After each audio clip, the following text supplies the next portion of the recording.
अस्सलाम वालेकुम, welcome back यार। ठीक हो, उम्मीद है खैर ना होंगे। Welcome back C H family. अच्छा जी, एक वीडियो लैके पेश होए हैं। अक्सर भाई तंग वगैरह होंगे ने, अली भाई मीटअप करने होंगे ने।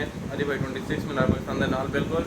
तो पहले वहाँ काफ़ी तंग होंगी सी, उन्होंने ये शेड्यूल बनाया हुआ जो भी गाँव जाते हैं कम से कम 1000 किलोमीटर दूर आ और टिकटॉक से, फेसबुक से, इंस्टाग्राम से, मैसेंजर से, हर जगह से, यूट्यूब से लगा देंगे कि मैं गाँव जा रहा।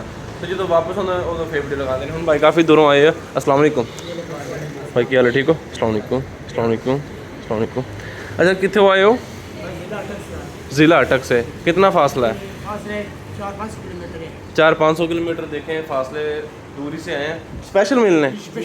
अच्छा जी, स्पेशल अली भाई से मिलने आए हैं। लेकिन मसला ये बना है, अली भाई इधर नहीं है अभी। वो तकरीबन कम से कम 4-5 दिनों तक उन्होंने आना है। तो फासला भी थोड़ा नहीं, मतलब बुलवा लें 1000 किलोमीटर दूर है। तो यार माजरत, बाकी आप हमारे लायक जो भी है आप हुक्म करें। बाकी ये अली भाई आपकी वीडियो देख लेंगे। ओके जी, थैंक यू, अल्लाह हाफिज़।